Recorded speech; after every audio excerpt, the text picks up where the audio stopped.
Ahoy! Today we're testing something new, and depending on how successful it is, I may be doing this again for future patches. And that is a quick summary of the patch right as the patch comes out, in order to get a quick refresher of the changes, because at this point I think many of us have forgotten about many of the changes already. Let's get started right away.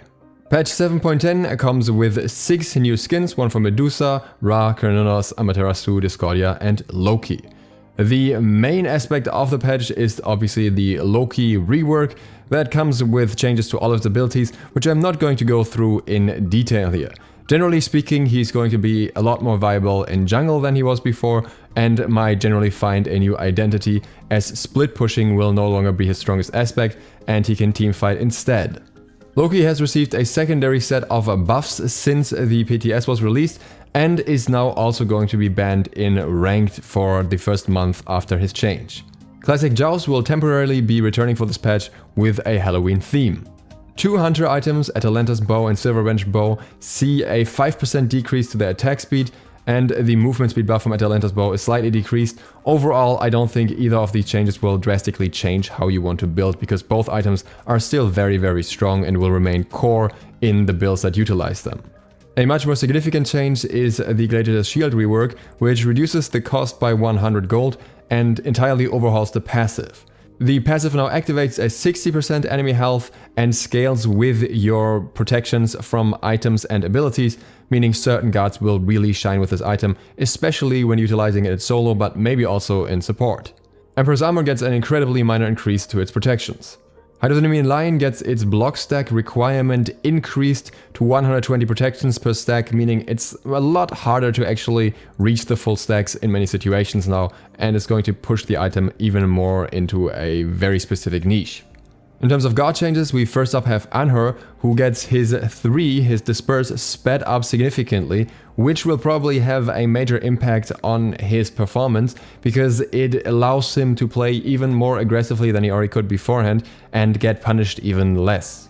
While he is currently not a meta guard, he is most certainly more dangerous, especially in non-competitive level, with this change. Apollo gets the same treatment for his dash the moves, though I would argue it's not quite as impactful for him, because especially as an escape tool, he already had his 2 to use before he uses his dash, and he is not quite as aggressive in early game. Ares gets an increase to bolster defenses, now providing HP 5 to him and allies. This was buffed after the PTS cycle and now provides 25 HP 5 on the first rank, which means at least 1 point in this ability might be quite worth it.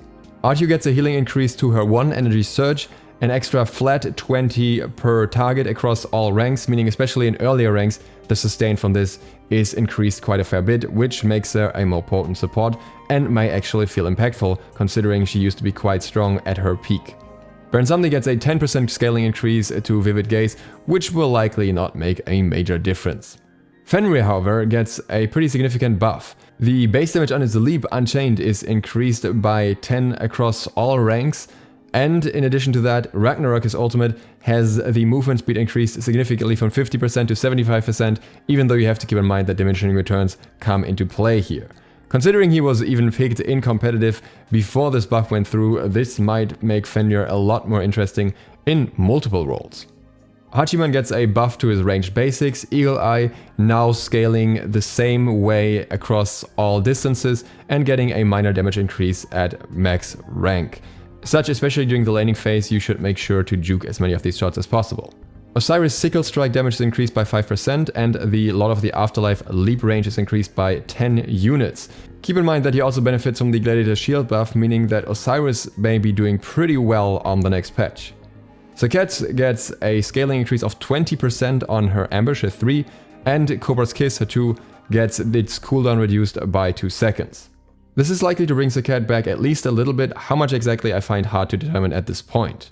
Vammen gets a buff to his ultimate, Colossal Fury, reducing the movement penalty of attacking, backpedaling and strafing by 20%, also making him be able to chase better and maybe not rely on Hasten Katana.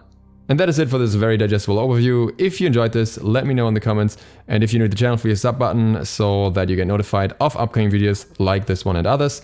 And other than that, I hope to see you for the next one soon. ZiSotto, out.